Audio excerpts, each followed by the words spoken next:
lived. And I sometimes think but if he had, he'd have been a stout, unromantic, short-tempered, middle-aged husband as likely as not. It was getting dark and I suggested that we should go down. Mrs. Mercado agreed and asked if I would like to see the laboratory. My husband will be there, working. I said I would like to very much and we made our way there. The place was lighted by a lamp, but it was empty.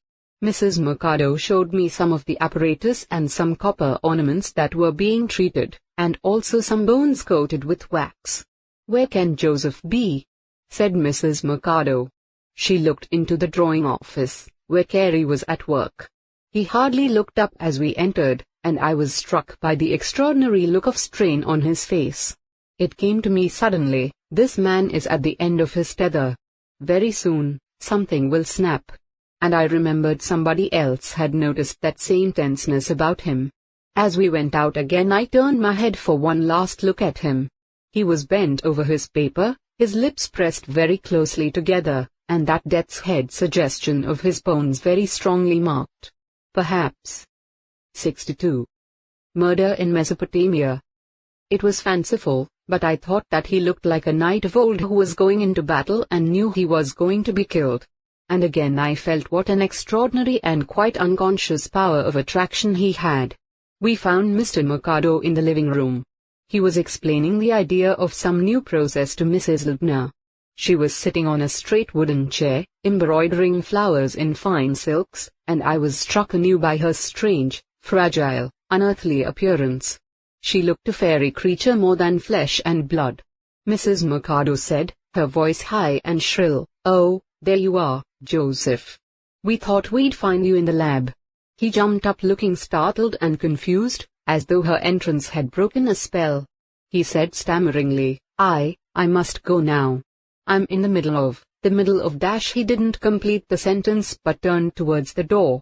Mrs. Lubna said in her soft, drawling voice, "You must finish telling me some other time. It was very interesting." She looked up at us, smiled rather sweetly but in a faraway manner, and bent over her embroidery again. 63. P. Q. In a minute or two she said, "There are some books over there, nurse. We've got quite a good selection. Choose one and sit down." I went over to the bookshelf. Mrs. Mercado stayed for a minute or two, then, turning abruptly, she went out. As she passed me I saw her face and I didn't like the look of it. She looked wild with fury. In spite of myself I remembered some of the things Mrs. Kelsey had said and hinted about Mrs. Lubna.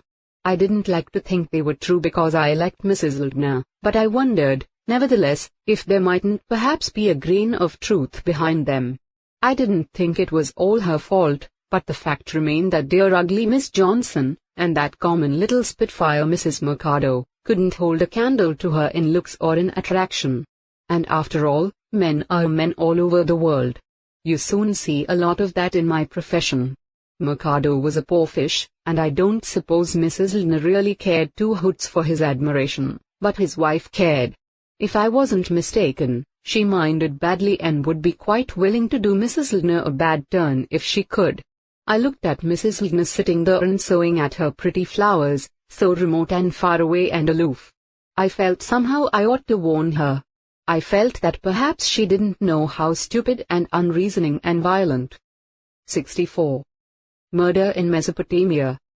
Jealousy and hate can be, and how little it takes to set them smoldering. And then I said to myself, Amy Leatheran, you're a fool. Mrs. Lubna's no chicken. She's close on 40 if she's a day, and she must know all about life there is to know. But I felt that all the same perhaps she didn't. She had such a queer untouched look. I began to wonder what her life had been. I knew she'd only married Dr. Lubna 2 years ago. And according to Mrs. Mercado her first husband had died about 15 years ago. I came and sat down near her with a book, and presently I went and washed my hands for supper. It was a good meal, some really excellent curry. They all went to bed early and I was glad, for I was tired.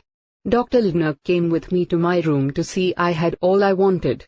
He gave me a warm hand clasp and said eagerly, "She likes you, nurse. She's taken to you at once. I'm so glad." I feel everything's going to be all right now." His eagerness was almost boyish. I felt, too, that Mrs. Lindner had taken a liking to me, and I was pleased it should be so. But I didn't quite share his confidence. I felt, somehow, that there was more to it all than he himself might know. 65. P. Q. There was something I couldn't get at. But I felt it in the air. My bed was comfortable, but I didn't sleep well for all that. I dreamt too much. The words of a poem by Keats, that I'd had to learn as a child, kept running through my head. I kept getting them wrong and it worried me. It was a poem I'd always hated, I suppose because I'd had to learn it whether I wanted to or not. But somehow when I woke up in the dark I saw a sort of beauty in it for the first time. "Oh, say what ails thee, knight at arms, alone, and, what was it? Palely loitering?" I saw the knight's face in my mind for the first time. It was Mr. Carey's face, a grim, tense, bronzed face like some of those poor young men I remembered as a girl during the war. And I felt sorry for him, and then I fell off to sleep again and I saw that the beldame sans merci was Mrs. Lindner and she was leaning sideways on a horse with an embroidery of flowers in her hands, and then the horse stumbled and everywhere there were bones coated in wax, and I woke up all goose flesh and shivering, and told myself that curry never had agreed with me at night. 66. Chapter 7. The Man at the Window. I think I'd better make it clear right away that there isn't going to be any local color in this story. I don't know anything about archaeology and I don't know that I very much want to. Messing about with people and places that are buried and done with doesn't make sense to me. Mr. Carey used to tell me that I hadn't got the archaeological temperament and I've no doubt he was quite right. The very first morning after my arrival Mr. Carey asked if I'd like to come and see the palace he was planning, I think he called it. Though how you can plan for a thing that's happened long ago I'm sure I don't know. Well, I said I'd like to, and to tell the truth, I was a bit excited about it. Nearly 3,000 years old that palace was, it appeared. I wondered what sort of palaces they had in those days, and if it would be like the pictures I'd seen of Tutankhamun's. 67. P. Q. Tomb furniture. But would you believe it, there was nothing to see but mud. Dirty mud walls about 2 feet high, and that's all there was to it. Mr. Carey took me here and there telling me things, how this was the great court, and there were some chambers here and an upper story and various other rooms that opened off the central court. And all I thought was, but how does he know? Though, of course, I was too polite to say so. I can tell you it was a disappointment. The whole excavation looked like nothing but mud to me, no marble or gold or anything handsome. My aunt's house in Cricklewood would have made a much more imposing ruin. And those old Assyrians, or whatever they were, called themselves kings.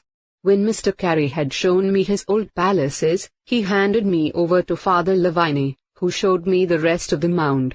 I was a little afraid of Father Lavigne, being a monk and a foreigner and having such a deep voice and all that, but he was very kind, though rather vague. Sometimes I felt it wasn't much more real to him than it was to me. Mrs. Lindner explained that later. She said that Father Lavigne was only interested in written documents as she called them. They wrote everything on clay, these people, queer, heathenish-looking marks too, but quite sensible. There were even school tablets, the teacher's lesson on one side and the pupil's effort on the back of.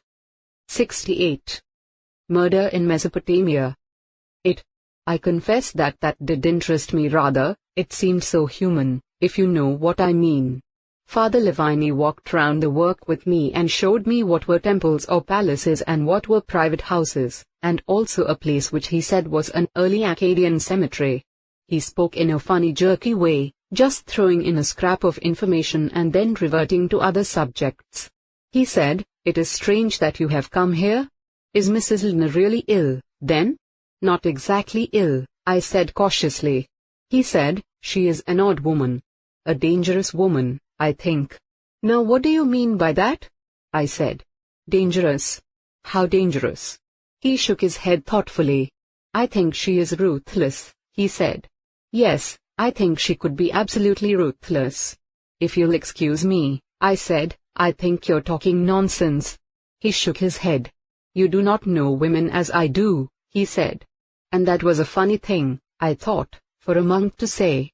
But of course I suppose he might have heard a lot of things in confession.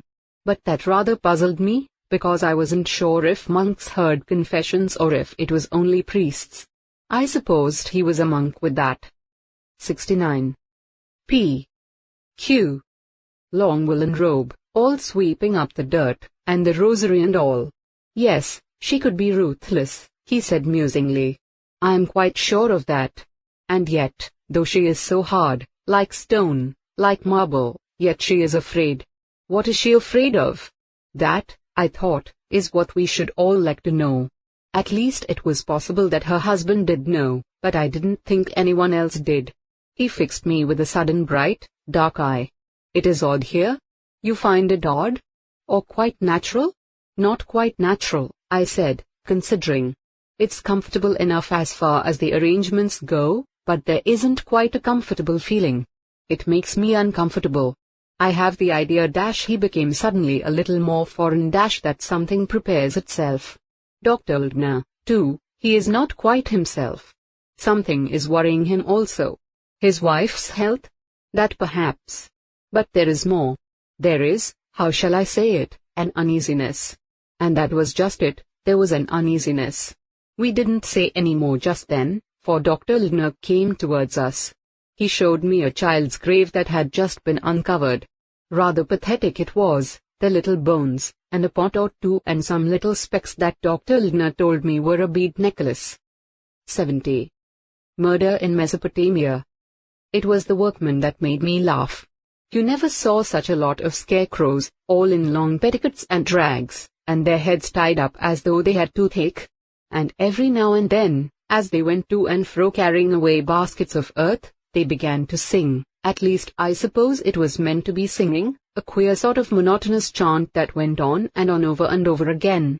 I noticed that most of their eyes were terrible, all covered with discharge, and one or two looked half blind. I was just thinking what a miserable lot they were when Dr. Ldner said, rather a fine-looking lot of men, aren't they? And I thought what a queer world it was and how two different people could see the same thing, each of them the other way round. I haven't put that very well, but you can guess what I mean. After a bit Dr. Ldner said he was going back to the house for a mid-morning cup of tea. So he and I walked back together and he told me things. When he explained, it was all quite different. I sort of saw it all, how it used to be, the streets and the houses, and he showed me ovens where they baked bread and said the Arabs used much the same kind of ovens nowadays. We got back to the house and found Mrs. Ldner had got up. She was looking better today, not so thin and worn. Tea came in almost at once and Dr. Ldner told her what had turned up during the morning on. 71. P. Q. The dig. Then he went back to work and Mrs. Ldner asked me if I would like to see some of the finds they had made up to date.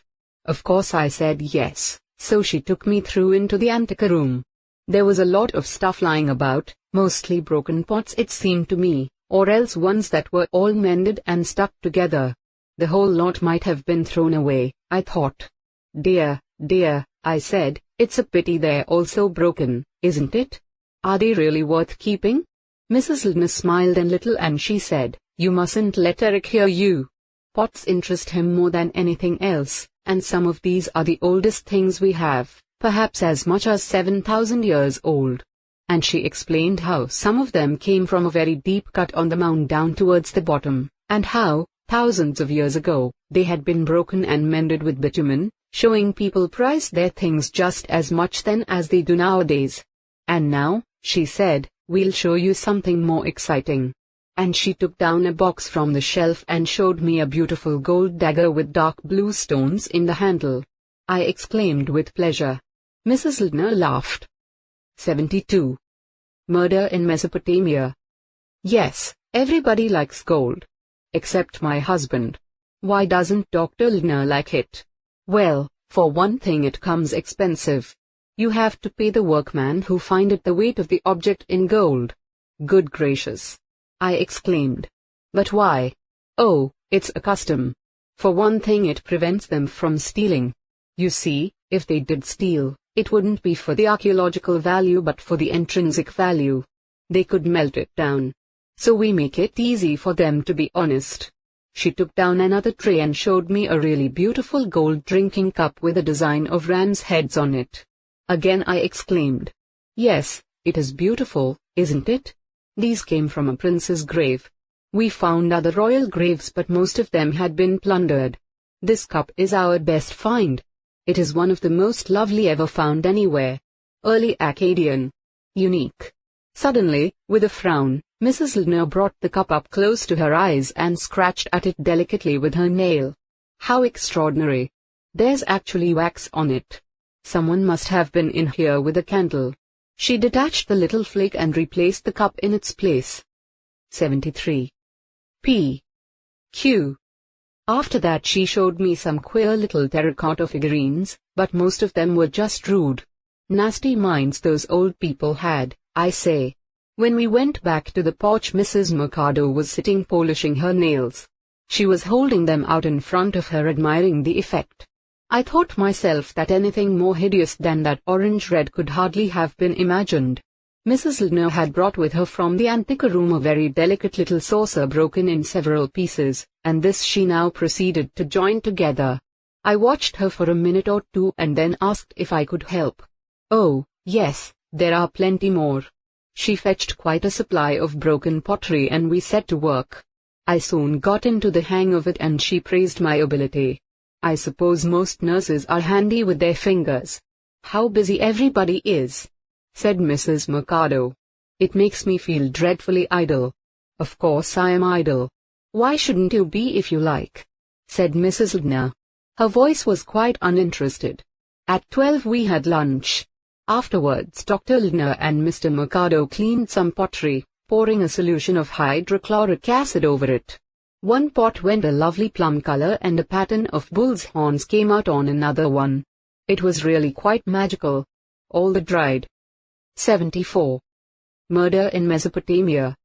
Mud that no washing would remove sort of foamed and boiled away. Mr. Carey and Mr. Coleman went out on the dig and Mr. Ryder went off to the photographic room. "What will you do, Louise?" Dr. Lindner asked his wife. "I suppose you'll rest for a bit." I gathered that Mrs. Lindner usually lay down every afternoon. "I'll rest for about an hour. Then perhaps I'll go out for a short stroll, good. Nurse will go with you, won't you?" "Of course," I said. "No, no," said Mrs. Lindner, "I like going alone. Nurse isn't to feel so much on duty that I'm not allowed out of her sight." "Oh, but I'd like to come," I said. "No, really, I'd rather you didn't." She was quite firm, almost peremptory. "I must be by myself every now and then. It's necessary to me." I didn't insist, of course. But as I went off for a short sleep myself, it struck me as odd that Mrs. Lindner, with her nervous terrors, should be quite content to walk by herself without any kind of protection. When I came out of my room at 3:30, the courtyard was deserted save for a little boy with a large copper bath who was washing pottery, and Mr. Emmett, who was sorting and arranging it. As 75. P. Q. I went towards them. Mrs. Lindner came in through the archway. She looked more alive than I had seen her yet. Her eyes shone and she looked uplifted and almost gay. Dr. Lindner came out from the laboratory and joined her. He was showing her a big dish with bull's horns on it. "The prehistoric levels are being extraordinarily productive," he said. "It's been a good season so far. Finding that tomb right at the beginning was a real piece of luck. The only person who might complain is Father Lavigne. We've had hardly any tablets so far. He doesn't seem to have done very much with the few we have had," said Mrs. Lindner dryly. "He may be a very fine epigraphist, but he's a remarkably lazy one. He spends all his afternoons sleeping." "We miss Bird," said Dr. Lindner. "This man strikes me as slightly unorthodox, though, of course, I'm not competent to judge. But one or two of his translations have been surprising, to say the least of it. I can hardly believe, for instance, that he's right about that inscribed brick, and yet he must know." After tea Mrs. Lindner asked me if I would like to stroll down to the river. I thought that perhaps she feared that her refusal to let me accompany her. 76. Murder in Mesopotamia. Earlier in the afternoon might have hurt my feelings. I wanted her to know that I wasn't the touchy kind, so I accepted at once. It was a lovely evening. A path led between barley fields and then through some flowering fruit trees. Finally we came to the edge of the Tigris. Immediately on our left was the tellers with the workmen singing in their queer monotonous chant. A little to our right was a big water wheel which made a queer groaning noise. It used to set my teeth on edge at first. But in the end I got fond of it and it had a queer soothing effect on me. Beyond the water wheel was the village from which most of the workmen came. "It's rather beautiful, isn't it?" said Mrs. Ldner. "It's very peaceful," I said. "It seems funny to me to be so far away from everywhere." "Far from everywhere," repeated Mrs. Ldner. "Yes. Here at least one might expect to be safe." I glanced at her sharply, but I think she was speaking more to herself than to me, and I don't think she realized that her words had been revealing. We began to walk back to the house. Suddenly Mrs. Ldner clutched my arm so violently that I nearly cried out. "Who's that, nurse? What's he doing?" "Some distance ahead of us, just where the path ran." 77. P. Q. Near the expedition house, a man was standing.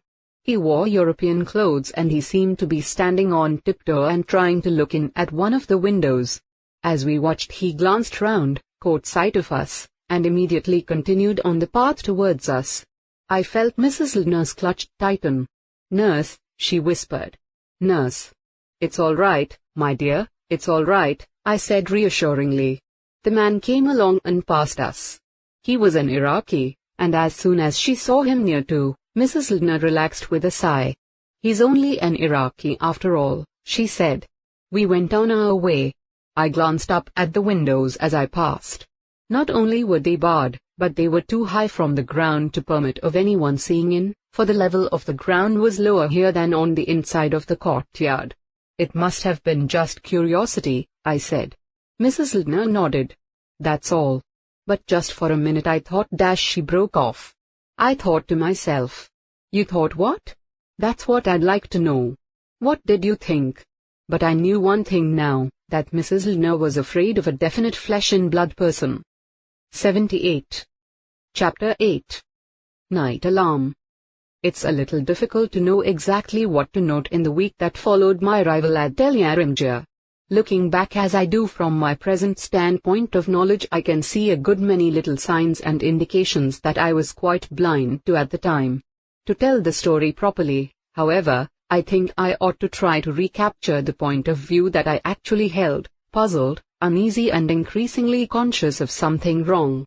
For one thing was certain, that curious sense of strain and constraint was not imagined. It was genuine. Even Bill Coleman the insensitive commented upon it. "This place gets under my skin," I heard him say. "Are they always such a glum lot?" It was David Emmett to whom he spoke, the other assistant.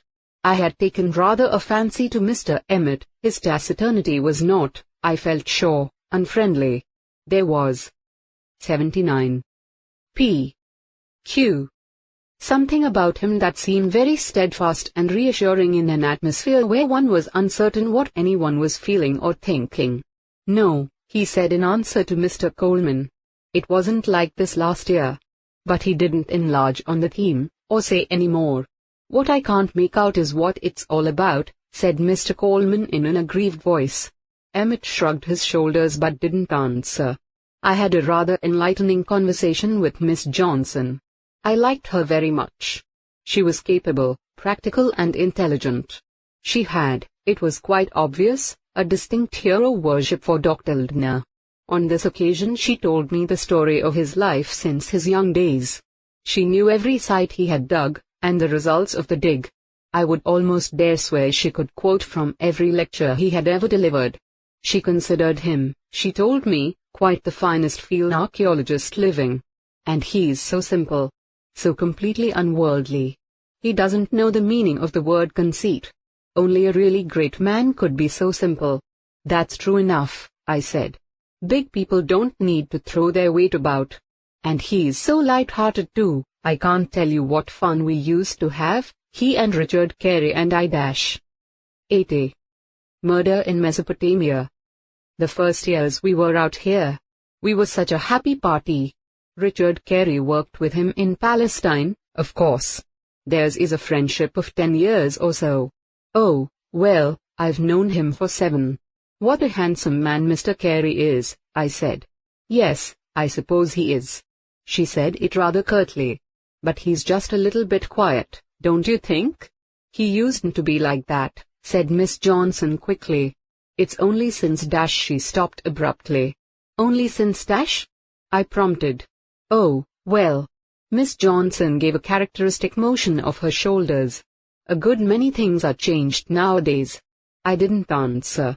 I hoped she would go on, and she did, prefacing her remarks with a little laugh as though to detract from their importance. I'm afraid I'm rather a conservative old fogey.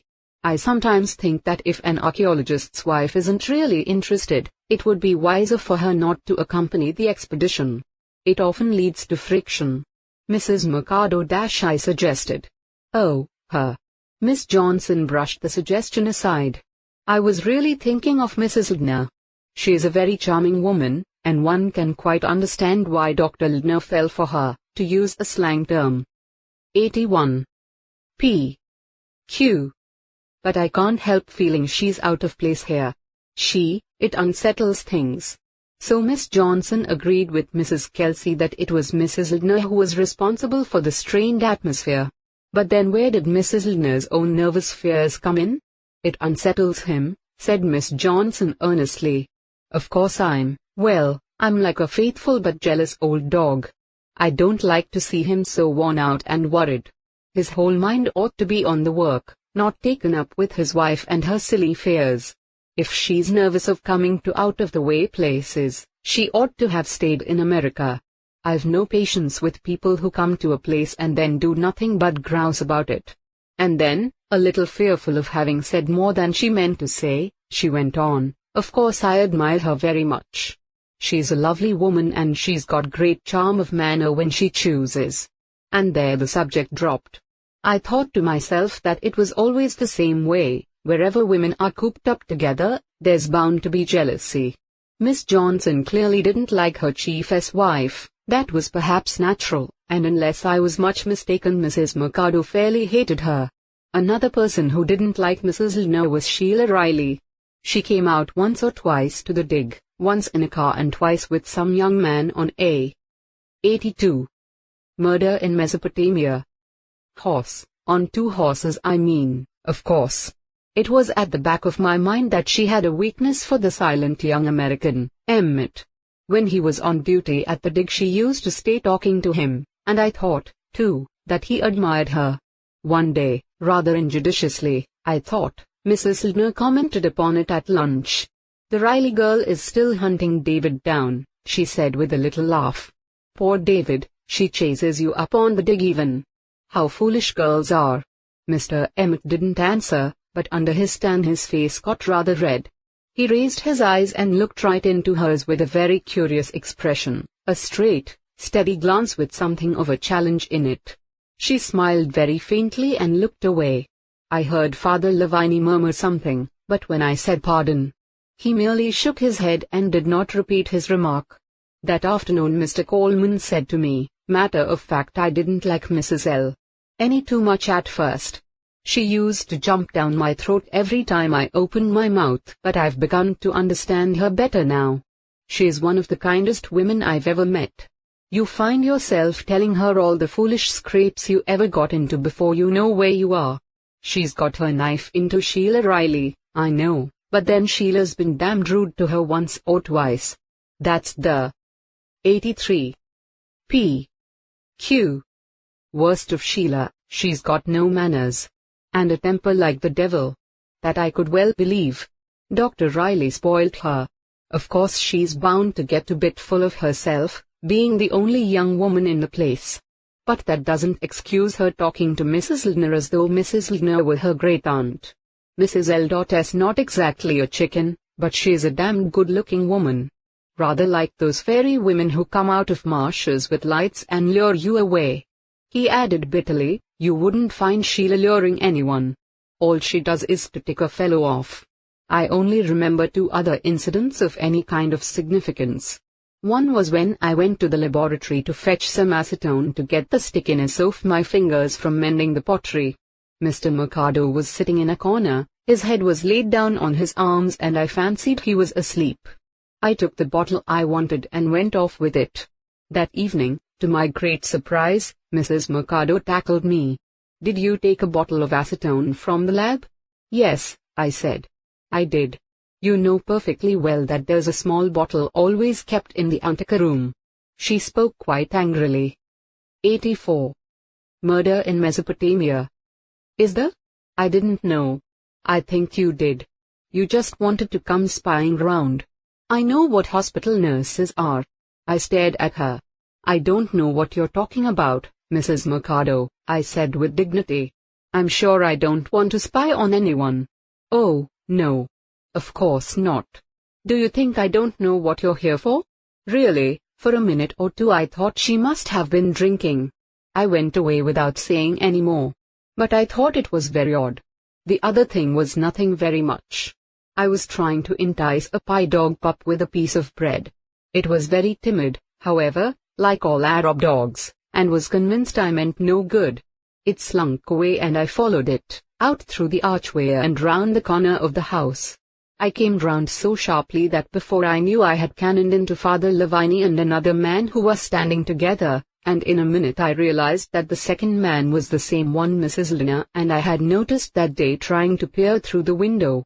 I apologized and Father Lavigne smiled, and with a word of farewell greeting to the other man he returned to the house with me.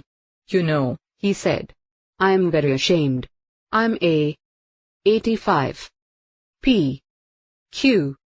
Student of Oriental languages and none of the men on the work can understand me. It is humiliating, do you not think? I was trying my Arabic on that man, who is a townsman, to see if I got on better, but it still wasn't very successful. Ldna says my Arabic is too pure. That was all. But it just passed through my head that it was odd the same man should still be hanging round the house. That night we had a scare. It must have been about 2 in the morning. I'm a light sleeper, as most nurses have to be. I was awake and sitting up in bed by the time that my door opened. Nurse, nurse. It was Mrs. Lina's voice, low and urgent. I struck a match and lighted the candle. She was standing by the door in a long blue dressing gown. She was looking petrified with terror. There's someone, in the room next to mine. I heard him, scratching on the wall. I jumped out of bed and came to her. It's all right, I said. I'm here. Don't be afraid, my dear. She whispered, get Eric. I nodded and ran out and knocked on his door. In a minute he was with us. Mrs. Lina was sitting on my bed, her breath coming in great gasps. 86. Murder in Mesopotamia. I heard him, she said. I heard him, scratching on the wall. Someone in the anteroom? Cried Dr. Lina. He ran out quickly, and it just flashed across my mind how differently these two had reacted. Mrs. Lina's fear was entirely personal, but Dr. Lina's mind leapt at once to his precious treasures. The anteroom, breathed Mrs. Lina. Of course. How stupid of me. And rising and pulling her gown round her, she bade me come with her. All traces of her panic-stricken fear had vanished. We arrived in the anteroom to find Dr. Lina and Father Lavigne. The latter had also heard a noise, had risen to investigate, and had fancied he saw a light in the anteroom. He had delayed to put on slippers and snatch up a torch and had found no one by the time he got there. The door, moreover, was duly locked, as it was supposed to be at night. Whilst he was assuring himself that nothing had been taken, Dr. Lina had joined him. Nothing more was to be learned. The outside archway door was locked. The guard swore nobody could have got in from outside, but as they had probably been fast asleep this was not conclusive. There were no marks or traces of an intruder and nothing had been taken. 87. P. Q. It was possible that what had alarmed Mrs. Lindner was the noise made by Father Lavigne taking down boxes from the shelves to assure himself that all was in order. On the other hand, Father Lavigne himself was positive that he had a. heard footsteps passing his window and b. seen the flicker of a light, possibly a torch, in the anteroom. Nobody else had heard or seen anything. The incident is of value in my narrative because it led to Mrs. Lindner's unburdening herself to me on the following day. 88. Chapter 9. Mrs. Lindner's story.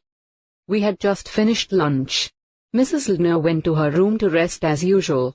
I settled her on her bed with plenty of pillows and her book, and was leaving the room when she called me back. "Don't go, nurse, there's something I want to say to you." I came back into the room. "Shut the door." I obeyed. She got up from the bed and began to walk up and down the room. I could see that she was making up her mind to something and I didn't like to interrupt her. She was clearly in great indecision of mind. At last she seemed to have nerved herself to the required point. She turned to me and said abruptly, "Sit down." I sat down by the table very quietly. She began. 89. P. Q. Nervously, "You must have wondered what all this is about?" I just nodded without saying anything. "I've made up my mind to tell you everything. I must tell someone or I shall go mad." "Well," I said, "I think really it would be just as well.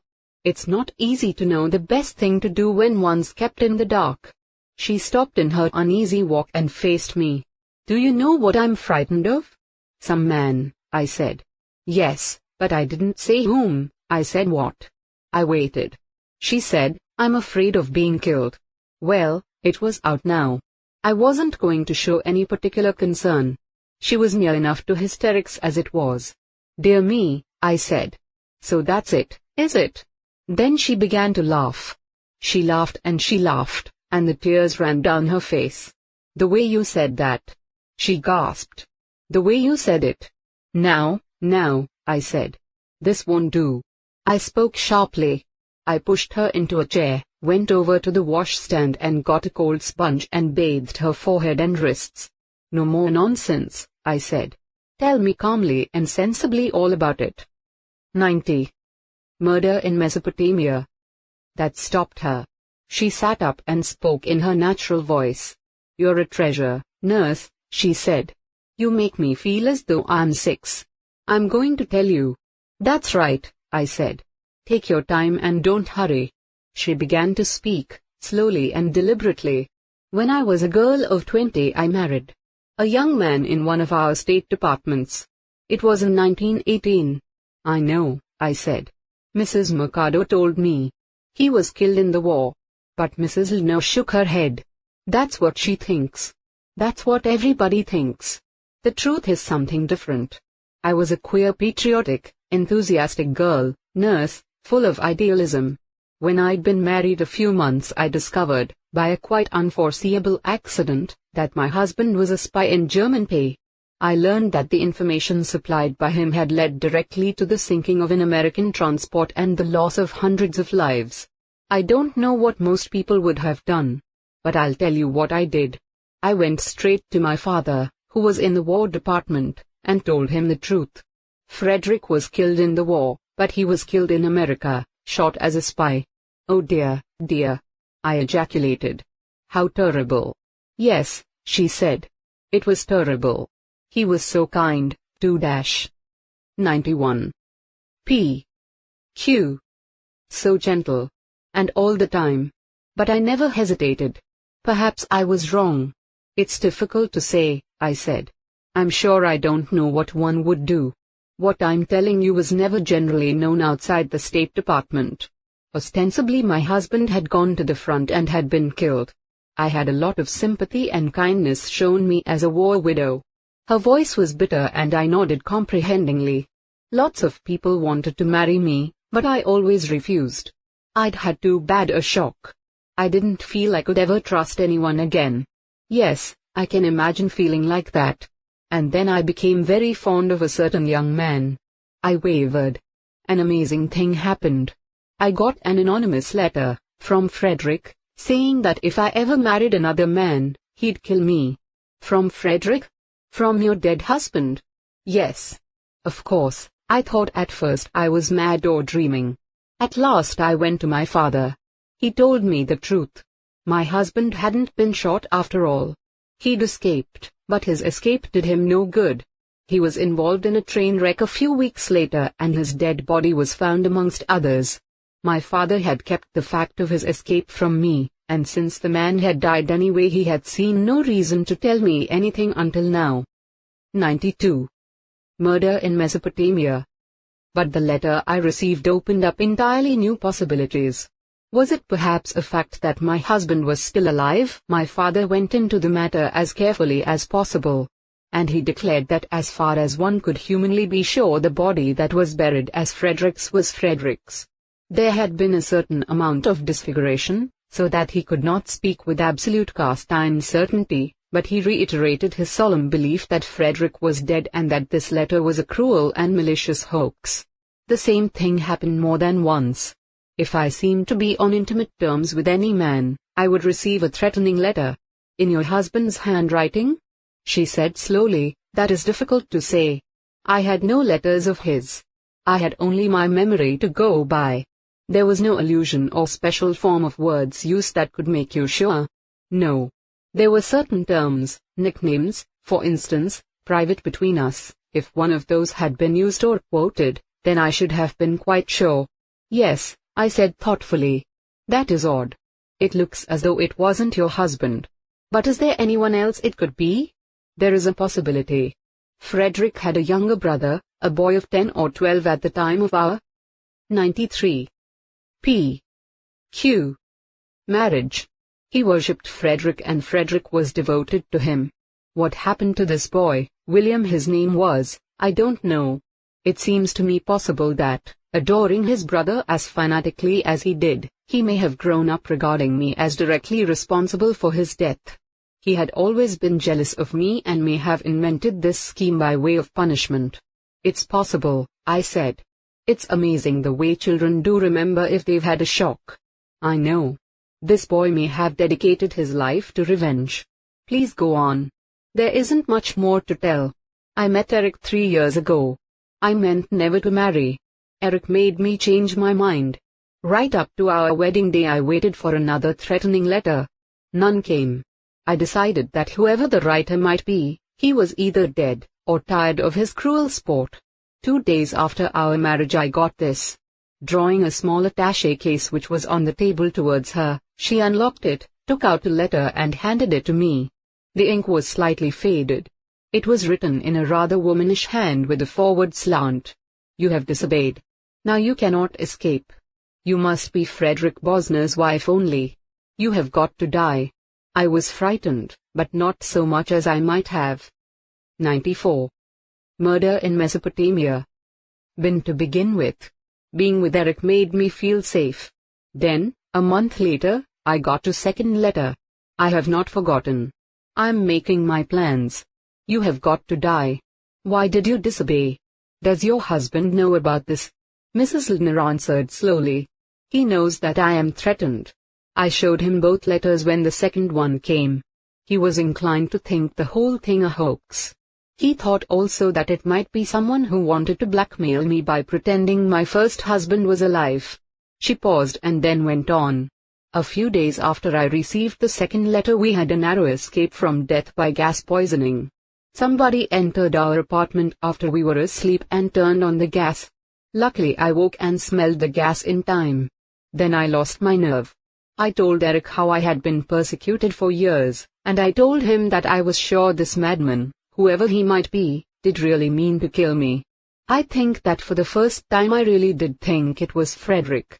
There was always something a little ruthless behind his gentleness. Eric was still, I think, less alarmed than I was. He wanted to go to the police. Naturally I wouldn't hear of that. In the end we agreed that I should accompany him here, and that it might be wise if I didn't return. 95. P. Q. To America in the summer but stayed in London and Paris. We carried out our plan and all went well. I felt sure that now everything would be all right.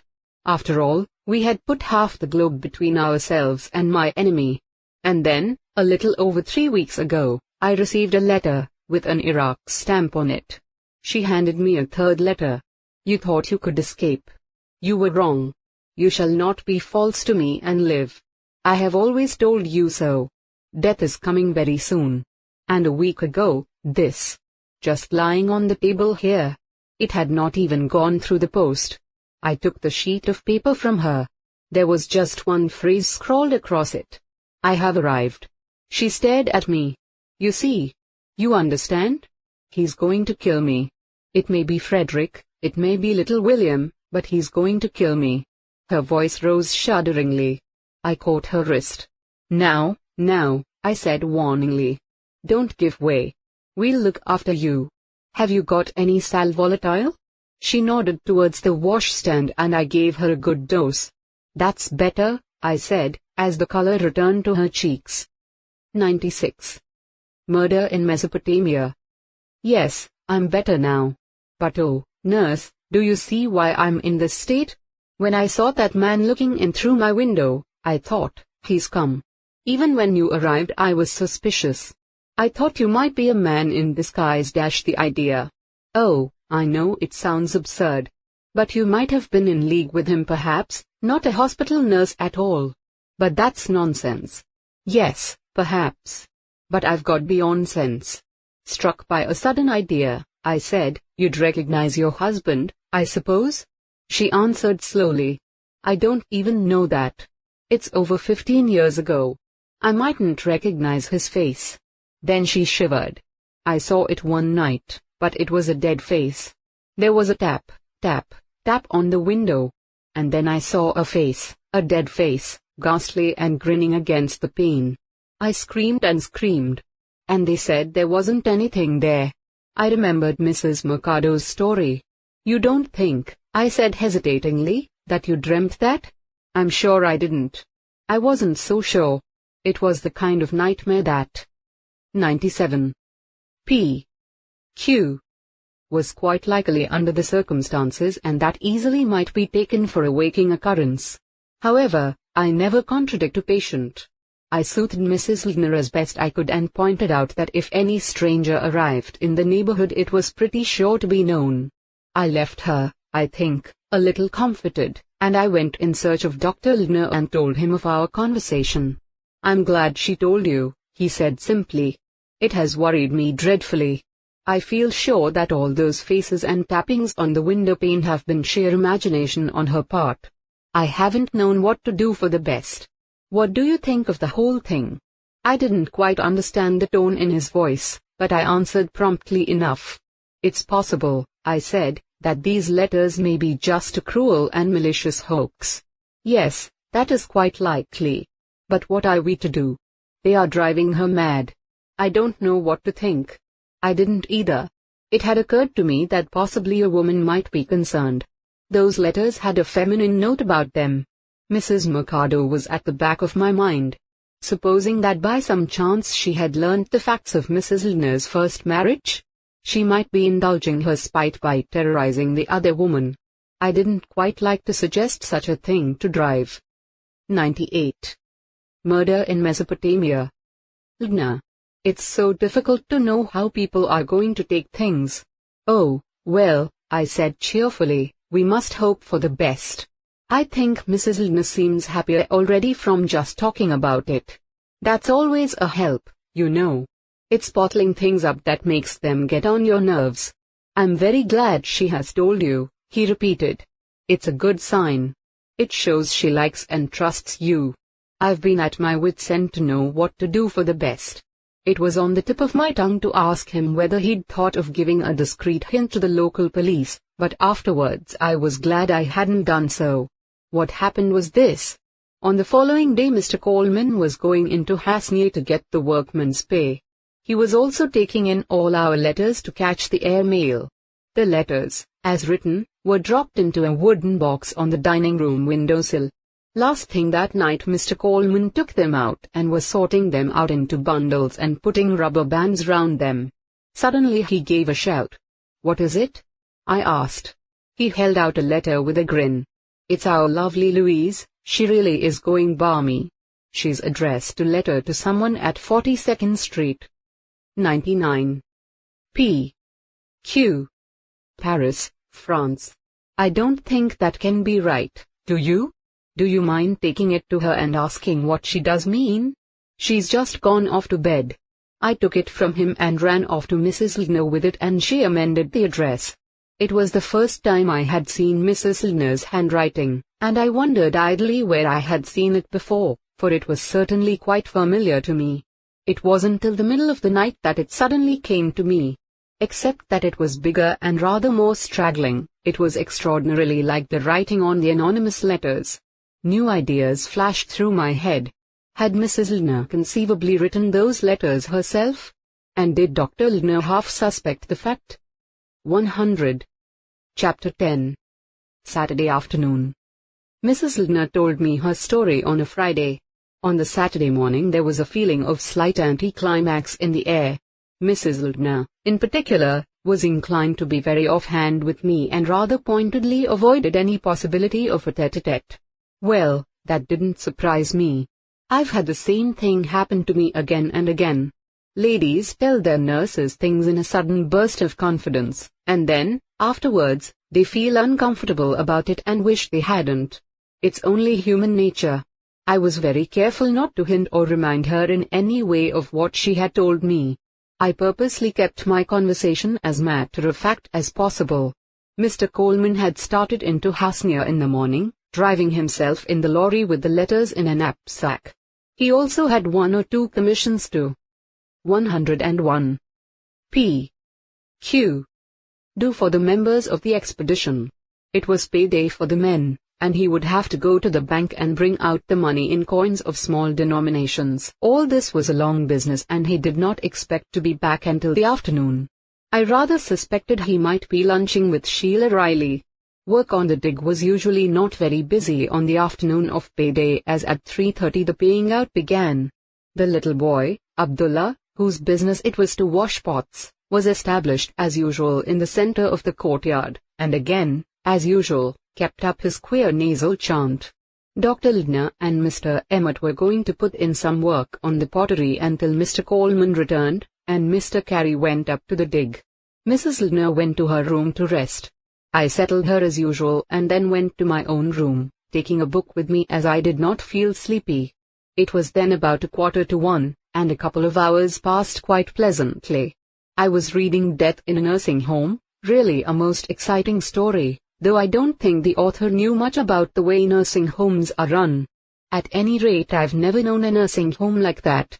I really felt inclined to write to the author and put him right about a few points. When I put the book down at last, it was the red-haired parlourmaid, and I'd never suspected her. 102. Murder in Mesopotamia. Once, and looked at my watch, I was quite surprised to find it was 20 minutes to 3. I got up, straightened my uniform, and came out into the courtyard.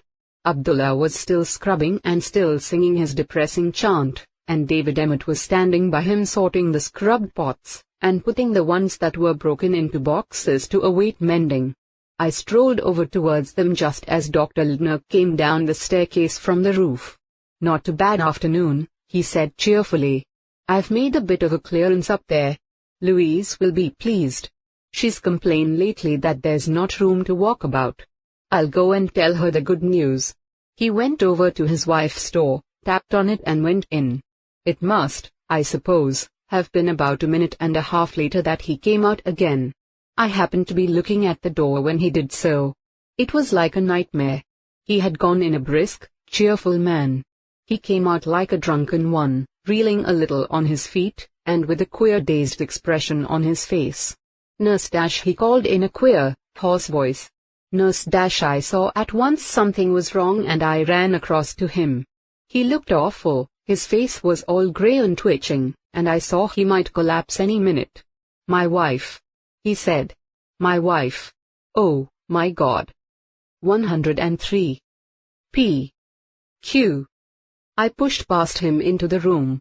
Then I caught my breath. Mrs. Lindner was lying in a dreadful huddled heap by the bed. I bent over her. She was quite dead, Must have been dead an hour at least. The cause of death was perfectly plain, a terrific blow on the front of the head just over the right temple. She must have got up from the bed and been struck down where she stood. I didn't handle her more than I could help. I glanced round the room to see if there was anything that might give a clue, but nothing seemed out of place or disturbed. The windows were closed and fastened, and there was no place where the murderer could have hidden. Obviously he had been and gone long ago. I went out, closing the door behind me. Dr. Lindner had collapsed completely now. David Emmett was with him and turned a white, inquiring face to me. In a few low words I told him what had happened. As I had always suspected, he was a first-class person to rely on in trouble.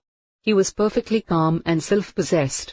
Those blue eyes of his opened very wide, but otherwise he gave no sign at all. 104. Murder in Mesopotamia. He considered for a moment and then said, I suppose we must notify the police as soon as possible. Bill ought to be back any minute. What shall we do with Lindner? Help me to get him into his room. He nodded. Better lock the door first, I suppose, he said. He turned the key in the lock of Mrs. Lindner's door, then drew it out and handed it to me. I guess you'd better keep this, nurse. Now then. Together we lifted Dr. Lindner and carried him into his own room and laid him on his bed. Mr. Emmett went off in search of brandy. He returned, accompanied by Miss Johnson.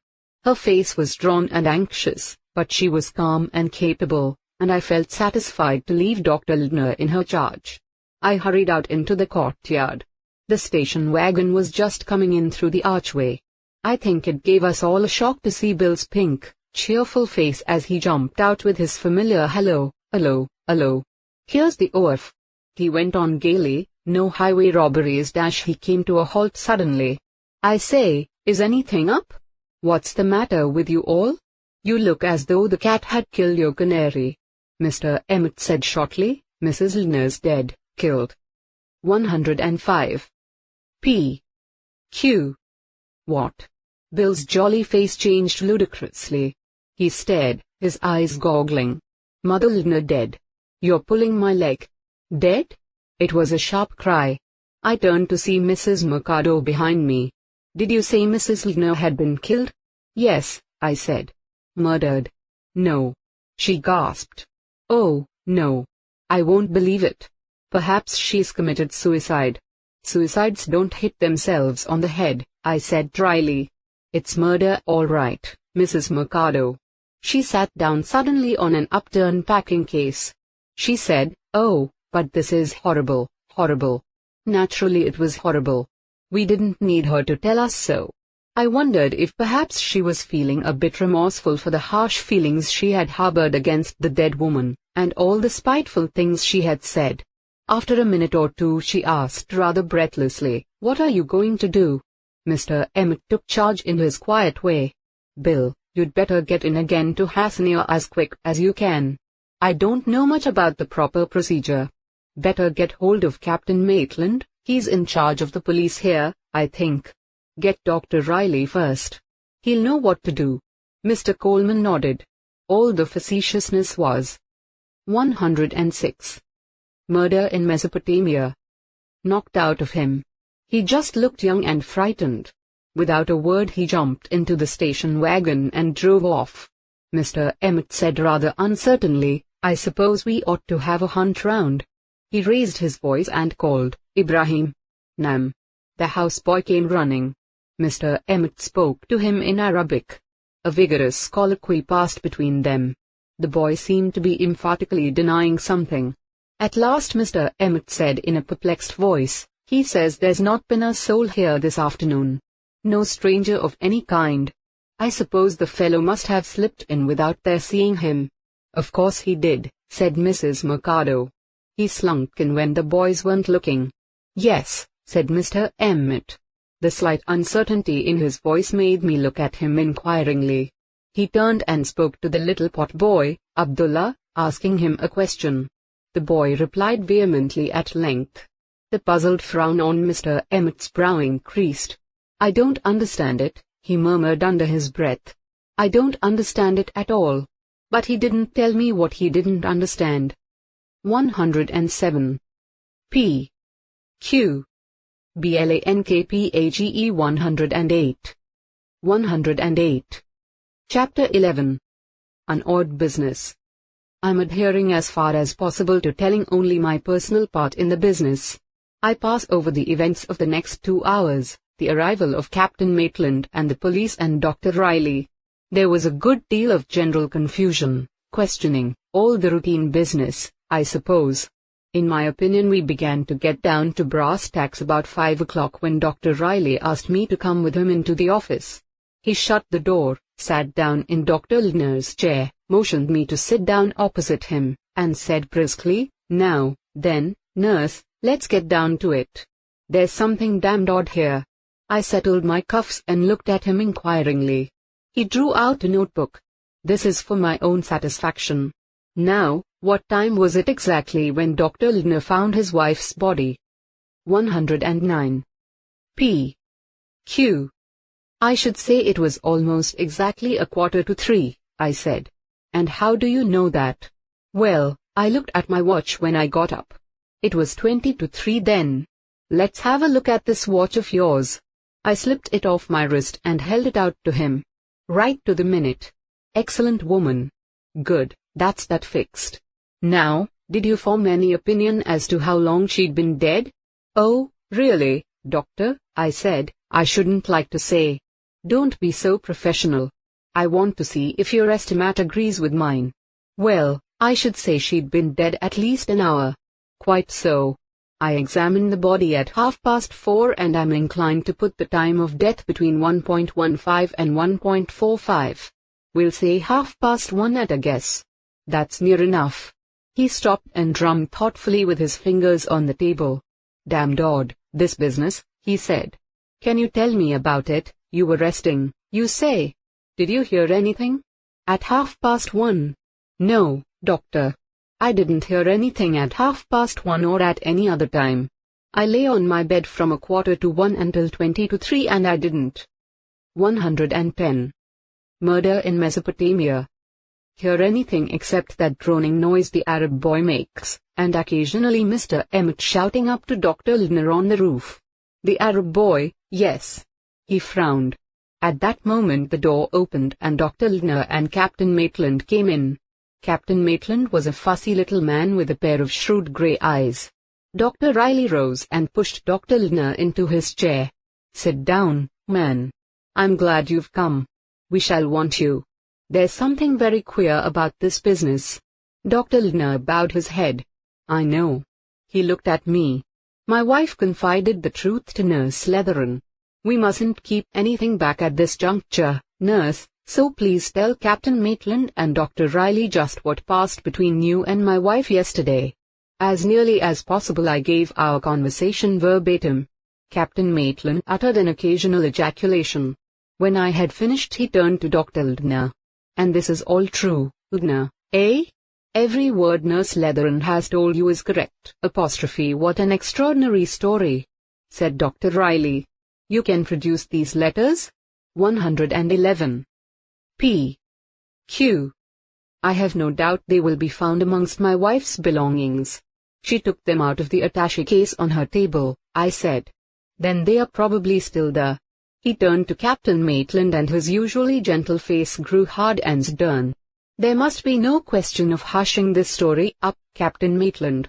The one thing necessary is for this man to be caught and punished." "You believe it actually is Mrs. Lindner's former husband?" I asked. "Don't you think so, nurse?" asked Captain Maitland. "Well, I think it is open to doubt," I said hesitatingly.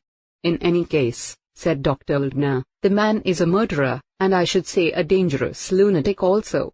He must be found, Captain Maitland. He must. It should not be difficult." Dr. Riley said slowly, "It may be more difficult than you think." Maitland?" Captain Maitland tugged at his moustache without replying. Suddenly I gave a start. "Excuse me," I said, "but there's something perhaps I ought to mention." I told my story of the Iraqi we had seen trying to. 112. Murder in Mesopotamia. Peer through the window, and of how I had seen him hanging about the place 2 days ago trying to pump Father Lavigne. Good, said Captain Maitland, we'll make a note of that. It will be something for the police to go on. The man may have some connection with the case. Probably paid to act as a spy, I suggested. To find out when the coast was clear. Dr. Riley rubbed his nose with a harassed gesture. That's the devil of it, he said. Supposing the coast wasn't clear, eh? I stared at him in a puzzled fashion. Captain Maitland turned to Dr. Ldner. I want you to listen to me very carefully, Ldner. This is a review of the evidence we've got up to date. After lunch, which was served at 12 o'clock and was over by 5:20, your wife went to her room accompanied by Nurse Leatheron, who settled her comfortably. You yourself went up to the roof, where you spent the next 2 hours, is that right? Yes. Did you come down from the roof at all during that time? No. Did anyone come up to you? Yes, Emmett did pretty frequently. He went to and 113. P. Q. Fro between me and the boy, who was washing pottery down below. Did you yourself look over into the courtyard at all?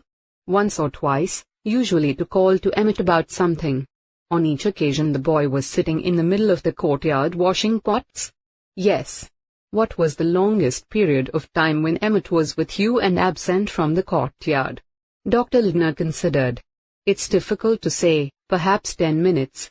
Personally I should say 2 or 3 minutes, but I know by experience that my sense of time is not very good when I am absorbed and interested in what I am doing. Captain Maitland looked at Dr. Riley. The latter nodded. We'd better get down to it, he said. Captain Maitland took out a small notebook and opened it. Look here, Ldner, I'm going to read to you exactly what every member of your expedition was doing between 1 and 2 this afternoon. But surely wait. You'll see what I'm driving at in a minute. First, Mr. and Mrs. Mercado. Mr. Mercado says he was working in his laboratory. Mrs. Mercado says she was. 114. Murder in Mesopotamia. In her bedroom shampooing her hair. Miss Johnson says she was in the living room taking impressions of cylinder seals. Mr. Ryder says he was in the dark room developing plates. Father Lavigne says he was working in his bedroom. As to the 2 remaining members of the expedition, Carey and Coleman, the former was up on the dig and Coleman was in Hassania. So much for the members of the expedition.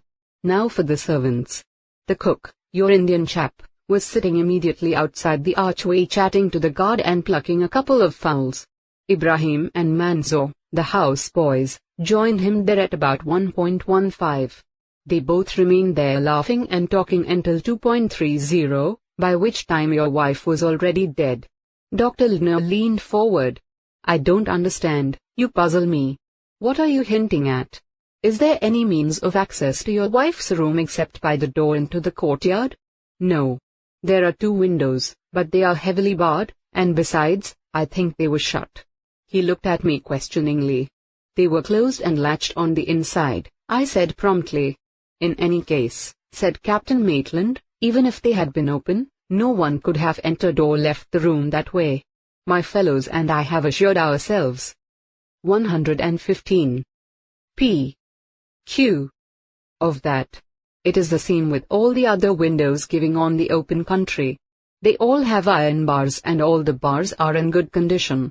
To have got into your wife's room, a stranger must have come through the arched doorway into the courtyard. But we have the united assurance of the guard, the cook and the houseboy that nobody did so. Dr. Ldner sprang up. What do you mean? What do you mean? Pull yourself together, man, said Dr. Riley quietly. I know it's a shock, but it's got to be faced. The murderer didn't come from outside, so he must have come from inside. It looks as though Mrs. Ldner must have been murdered by a member of your own expedition. 116.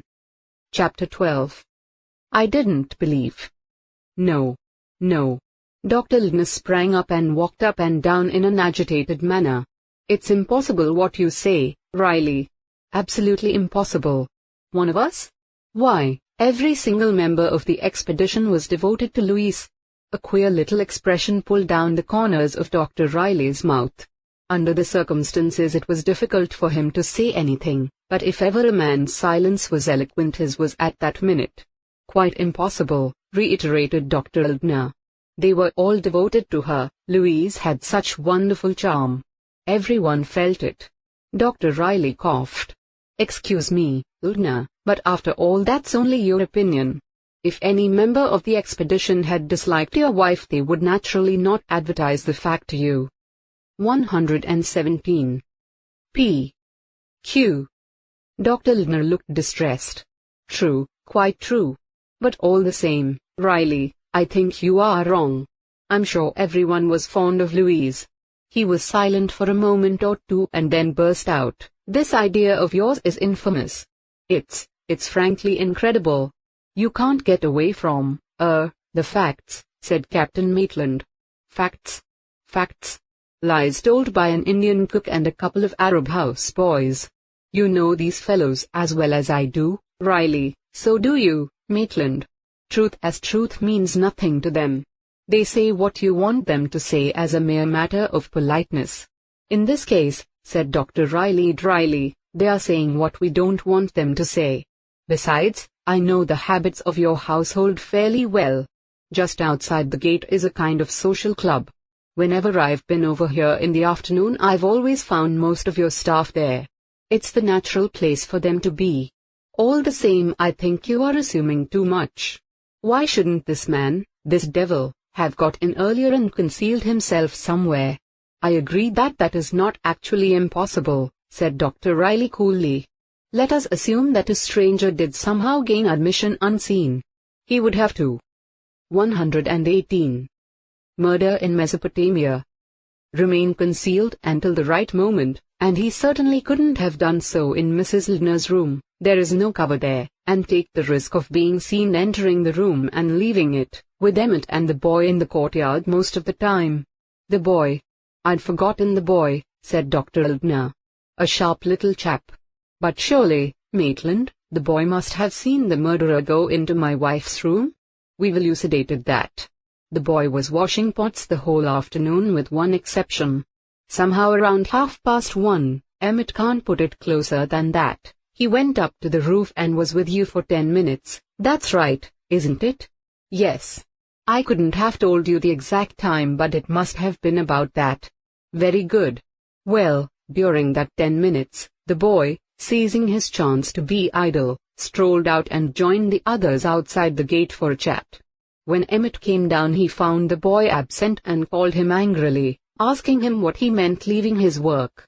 As far as I can see, your wife must have been murdered during that 10 minutes. With a groan Dr. Eldner sat down and hid his face in his hands. Dr. Riley took up the tale, his voice quiet and matter-of-fact. The time fits in with my evidence, he said. She'd 119. P. Q. Been dead about 3 hours when I examined her. The only question is, who did it? There was a silence. Dr. Eldner sat up in his chair and passed a hand over his forehead.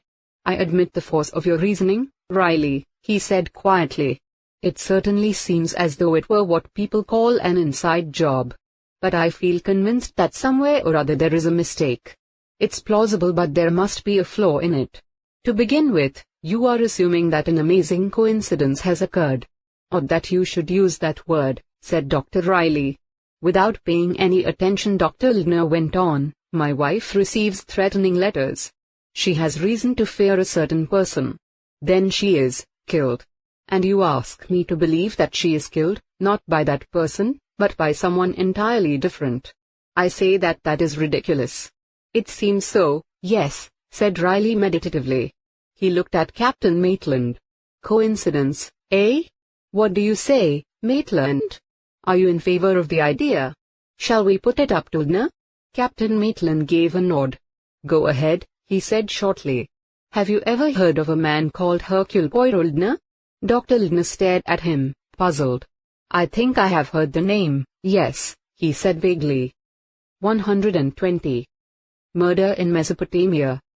I once heard a Mr. Van Alden speak of him in very high terms. He is a private detective, is he not? That's the man. But surely he lives in London, So how will that help us?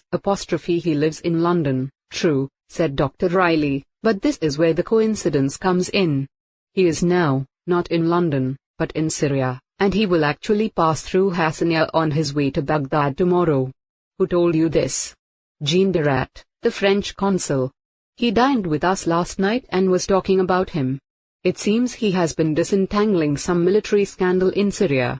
He's coming through here to visit Baghdad, and afterwards returning through Syria to London. How's that for a coincidence? Dr. Ldner hesitated a moment and looked apologetically at Captain Maitland. What do you think, Captain Maitland? Should welcome cooperation, said Captain Maitland promptly. My fellows are good scouts at scouring the countryside and investigating Arab blood feuds, but frankly, Ldner, this business of your wife's seems to me rather out of my class. The whole thing looks confoundedly fishy. I'm more than willing to have the fellow take a look at the case. 121. P. Q. You suggest that I should appeal to this man Poirot to help us? Said Dr. Ldner. And suppose he refuses? He won't refuse, said Dr. Riley. How do you know?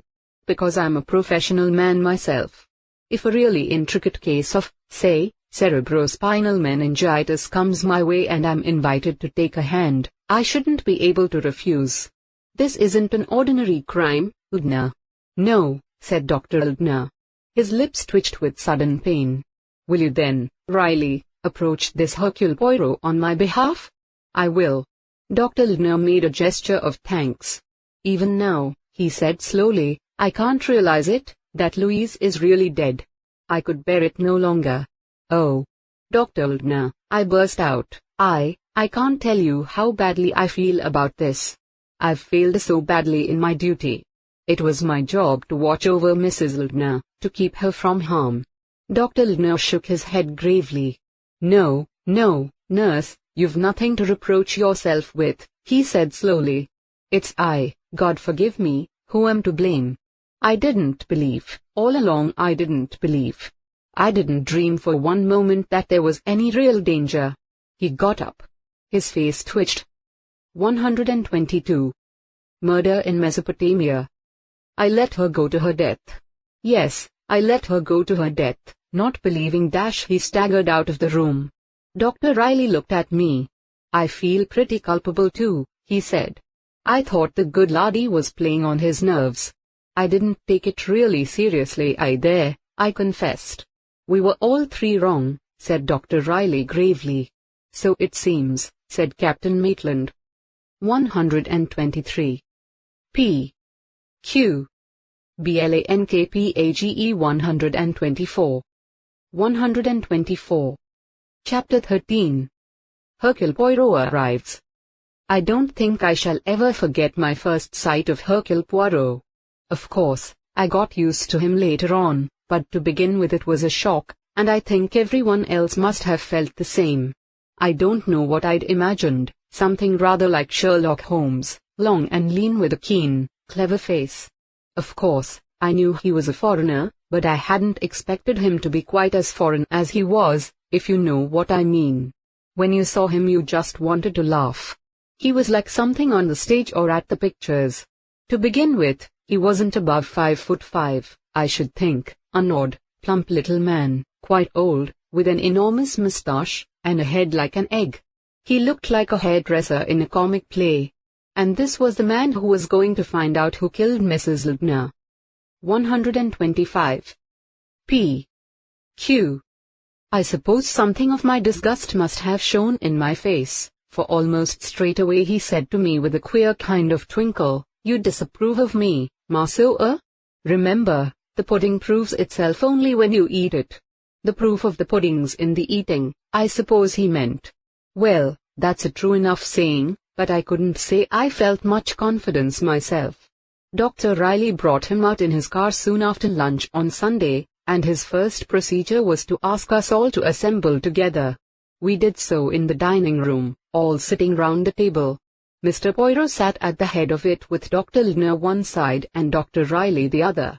When we were all assembled, Dr. Ldner cleared his throat and spoke in his gentle, hesitating voice. I dare say you have all heard of him. Hercule Poirot. He was passing through Hasnia today, and has very kindly agreed to break his journey to help us. The Iraqi police and Captain Maitland are, I am sure, doing their very best, but there are circumstances in the case — he floundered and shot an appealing glance at Dr. Riley — there may, it seems, be difficulties. It is not all the square and overboard, no? Said the little man at the top of the table. Why, he couldn't even speak English properly. 126. Murder in Mesopotamia. Oh, he must be caught, cried Mrs. Mercado. It would be unbearable if he got away. I noticed the little foreigner's eyes rest on her appraisingly. He? Who is he, madam? He asked. Why, the murderer, of course. Ah, the murderer, said Hercule Poirot. He spoke as though the murderer was of no consequence at all. We all stared at him. He looked from one face to another. It is likely, I think, he said, that you have none of you been brought in contact with a case of murder before? There was a general murmur of assent. Hercule Poirot smiled. It is clear, therefore, that you do not understand the ABC of the position. There are unpleasantnesses. Yes, there are a lot of unpleasantnesses. To begin with, there is suspicion. Suspicion? It was Miss Johnson who spoke. Mr. Poirot looked at her thoughtfully. I had an idea that he regarded her with approval. He looked as though he were thinking, here is a sensible, intelligent person. Yes, mademoiselle, he said. Suspicion. Let us not make the bones about it. You are all under suspicion. 127. P. Q. Here in this house. The cook, the house boy, the scullion, the pot boy, yes, and all the members of the expedition too. Mrs. Mercado started up, her face working. How dare you? How dare you say such a thing? This is odious, unbearable. Dr. Ldner, you can't sit here and let this man. Dr. Ldner said wearily, please try and be calm, Marie. Mr. Mercado stood up too. His hands were shaking and his eyes were bloodshot. I agree. It is an outrage, an insult — no, said Mr. Poirot. I do not insult you. I merely ask you all to face facts. In a house where murder has been committed, every inmate comes in for a certain share of suspicion. I ask you, what evidence is there that the murderer came from outside at all? Mrs. Mercado cried, but of course he did. It stands to reason. Why — she stopped and said more slowly, anything else would be incredible. You are doubtless correct, madam, said Poirot with a bow. I explain to you only how the matter must be approached. First, I assure myself of the fact that everyone in this room is innocent. After that, I seek the murderer elsewhere. Is it not possible that that may be a little late in the day? Asked Father Lavigne suavely. 128. Murder in Mesopotamia. The tortoise, Minpure, overtook the hare. Father Lavigne shrugged his shoulders. We are in your hands, he said resignedly. Convince yourself as soon as may be of our innocence in this terrible business. As rapidly as possible. It was my duty to make the position clear to you, so that you may not resent the impertinence of any questions I may have to ask. Perhaps, Minpure, the church will set an example. Ask any questions you please of me, said Father Lavigne gravely. This is your first season out here. Yes. And you arrived, when? 3 weeks ago, almost to a day. That is, on the 27th of February. Coming from? The Order of the Peres Blancs at Carthage. Thank you, Minpure. Were you at any time acquainted with Mrs. Ldner before coming here? No, I had never seen the lady until I met her here. Will you tell me what you were doing at the time of the tragedy? I was working on some cuneiform tablets in my own room. I noticed that Poirot had at his elbow a rough plan of the building. 129. P. Q. That is the room at the southwest corner corresponding to that of Mrs. Ldner on the opposite side? Yes. At what time did you go to your room? Immediately after lunch. I should say at about 20 minutes to 1. And you remained there until, when? Just before 3 o'clock. I had heard the station wagon come back, and then I heard it drive off again. I wondered why, and came out to see. During the time that you were there, did you leave the room at all? No, not once. And you heard or saw nothing that might have any bearing on the tragedy? No. You have no window giving on the courtyard in your room? No, both the windows give on the countryside.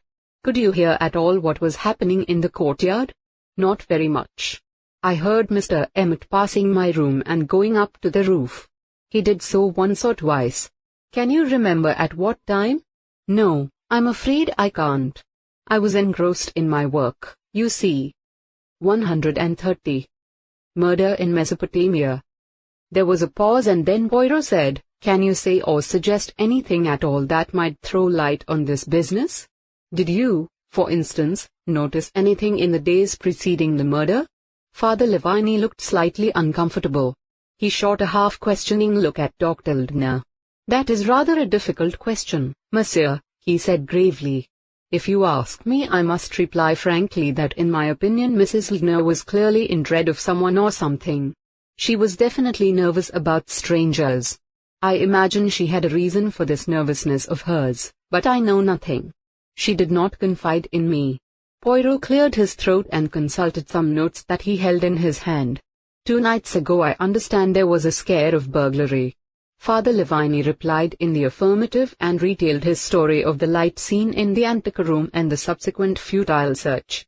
"You believe, do you not, that some unauthorized person was on the premises at that time?" "I don't know what to think," said Father Lavini frankly.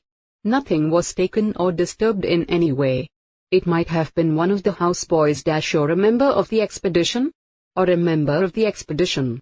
But in that case there would be no reason for the person not admitting the fact." 131. P. Q. But it might equally have been a stranger from outside? I suppose so. Supposing a stranger had been on the premises, could he have concealed himself successfully during the following day and until the afternoon of the day following that? He asked the question half of Father Lavini and half of Dr. Ldner. Both men considered the question carefully. "I hardly think it would be possible," said Dr. Ldner at last with some reluctance. "I don't see where he could possibly conceal himself, do you, Father Lavini?" No, I don't." Both men seemed reluctant to put the suggestion aside. Poirot turned to Miss Johnson. "And you, mademoiselle? Do you consider such a hypothesis feasible?" After a moment's thought Miss Johnson shook her head. "No," she said. "I don't. Where could anyone hide? The bedrooms are all in use and, in any case, are sparsely furnished. The dark room, the drawing office and the laboratory were all in use the next day, so were all these rooms. There are no cupboards or corners. Perhaps, if the servants were in collusion 132. Murder in Mesopotamia. That is possible, but unlikely, said Poirot. He turned once more to Father Lavini. There is another point. The other day Nurse Lederin here noticed you talking to a man outside. She had previously noticed that same man trying to peer in at one of the windows on the outside. It rather looks as though the man were hanging round the place deliberately. That is possible, of course, said Father Lavini thoughtfully. Did you speak to this man first, or did he speak to you? Father Lavini considered for a moment or two. I believe, yes, I am sure, that he spoke to me. What did he say? Father Lavini made an effort of memory. He said, I think, something to the effect was this the American expedition house? And then something else about the Americans employing a lot of men on the work. I did not really understand him very well, but I endeavored to keep up a conversation so as to improve my Arabic. I thought, perhaps, that being a townie he would understand me better than the men on the dig do. Did you converse about anything else? As far as I remember, I said Hassania was a big town, and we then agreed that Baghdad was bigger. 133. P. Q. And I think he asked whether I was an Armenian or a Syrian Catholic, something of that kind. Poirot nodded. Can you describe him? Again Father Lavini frowned in thought. He was rather a short man, he said at last, and squarely built. He had a very noticeable squint and was of fair complexion. Mr. Poirot turned to me.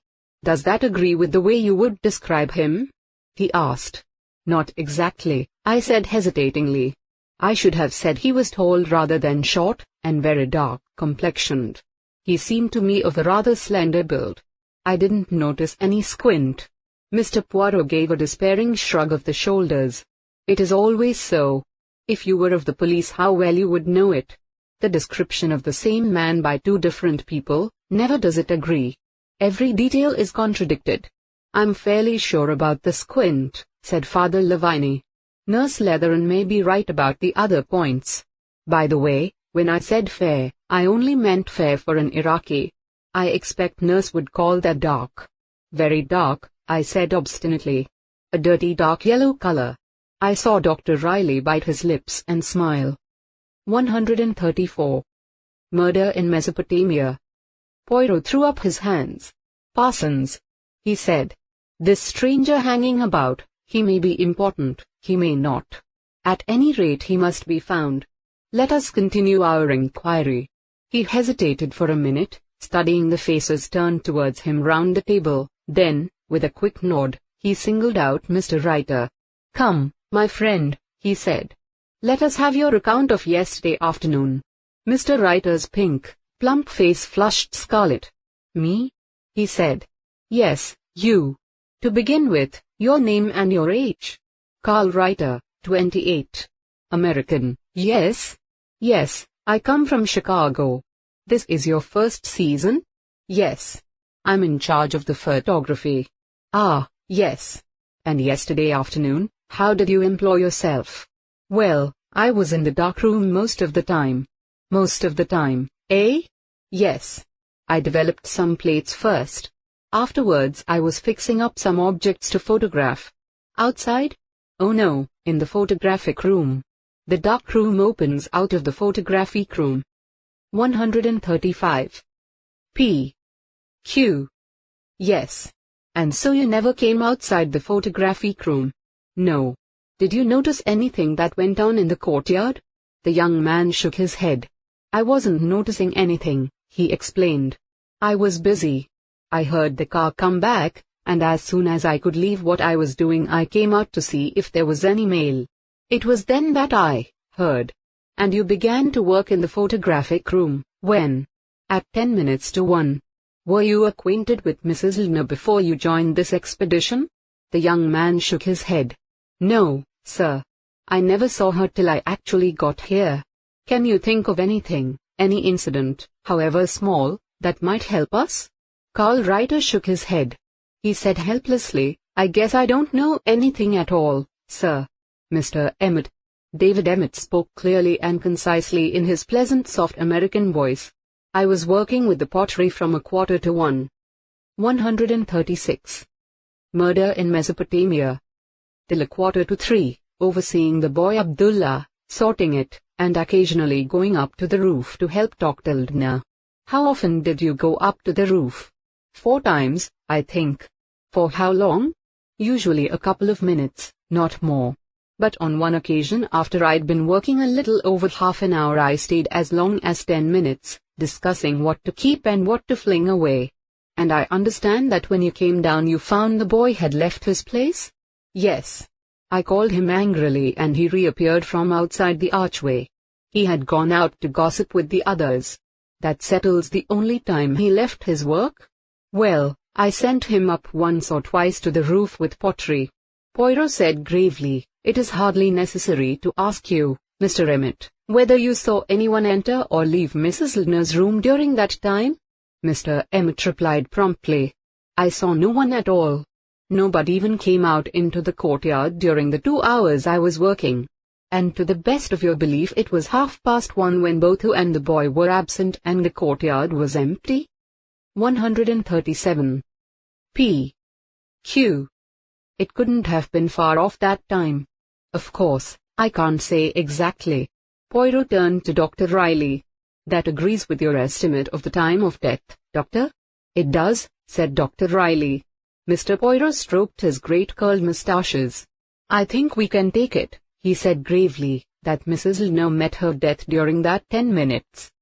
138. Chapter 14. One of us? There was a little pause, and in it a wave of horror seemed to float round the room. I think it was at that moment that I first believed Dr. Riley's theory to be right. I felt that the murderer was in the room, sitting with us, listening. One of us. Perhaps Mrs. Mercado felt it too, for she suddenly gave a short, sharp cry. "I can't help it," she sobbed. It's so terrible." "Courage, Murray," said her husband. He looked at us apologetically. "She is so sensitive. She feels things so much." I was so fond of Louise," sobbed Mrs. Mercado. I don't know whether something of what I felt showed in my face, but I suddenly found that Mr. Poirot was looking at me, and that a slight smile hovered on his lips. 139. P. Q. I gave him a cold glance, and at once he resumed his inquiry. "Tell me, madam," he said, "of the way you spent yesterday afternoon?" "I was washing my hair," sobbed Mrs. Mercado. "It seems awful not to have known anything about it. I was quite happy and busy." "You were in your room?" "Yes." "And you did not leave it?" "No. Not till I heard the car. Then I came out and I heard what had happened." "Oh, it was awful. Did it surprise you?" Mrs. Mercado stopped crying. Her eyes opened resentfully. "What do you mean, M. Poirot?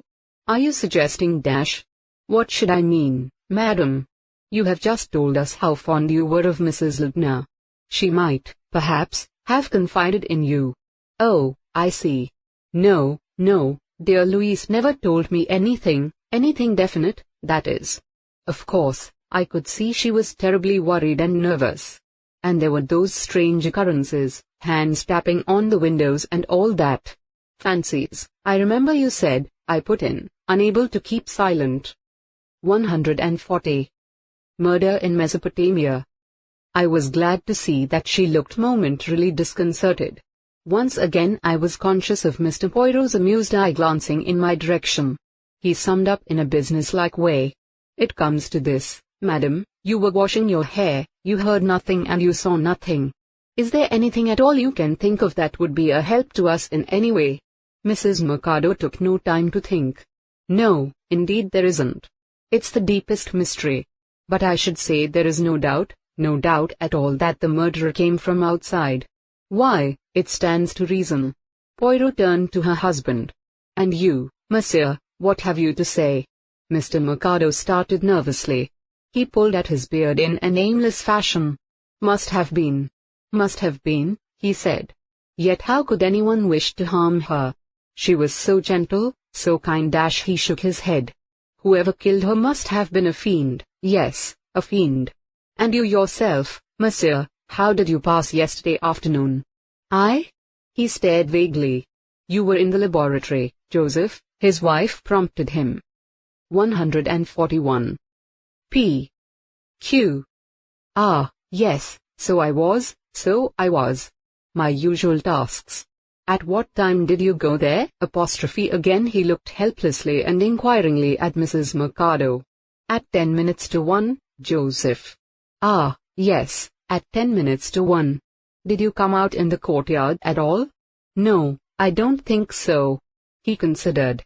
"No, I am sure I didn't." "When did you hear of the tragedy?" "My wife came and told me. It was terrible, shocking. I could hardly believe it. Even now, I can hardly believe it is true." Suddenly he began to tremble. "It is horrible, horrible." Mrs. Mercado came quickly to his side.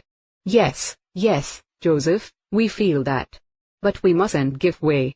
It makes it so much more difficult for poor Dr. Lardner." I saw a spasm of pain pass across Dr. Lardner's face, and I guessed that this emotional atmosphere was not easy for him. He gave a half glance at Poirot as though in appeal. Poirot responded quickly. "Miss Johnson?" he said. "I'm afraid I can tell you very little," said Miss Johnson. Her cultured, well-bred voice was soothing after Mrs. Mercado's shrill treble. She went on, 142. Murder in Mesopotamia. Was working in the living room, taking impressions of some cylinder seals on plasticine. "And you saw or noticed nothing?" "No." Poirot gave her a quick glance. His ear had caught what mine had, a faint note of indecision. Are you quite sure, mademoiselle? Is there something that comes back to you vaguely?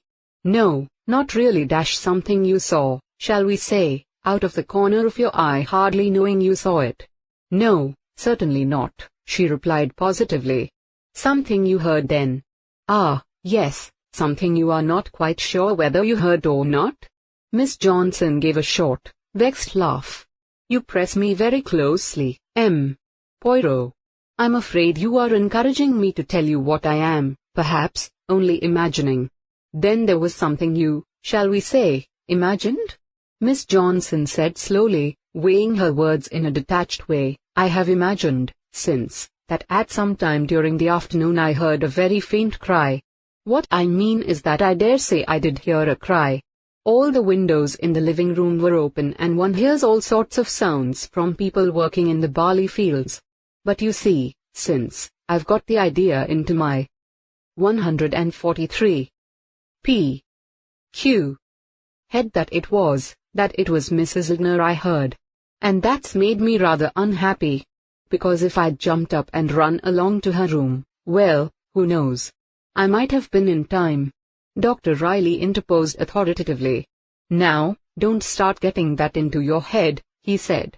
I've no doubt but that Mrs. Lindner, forgive me, Lindner, was struck down almost as soon as the man entered the room, and it was that blow that killed her. No second blow was struck.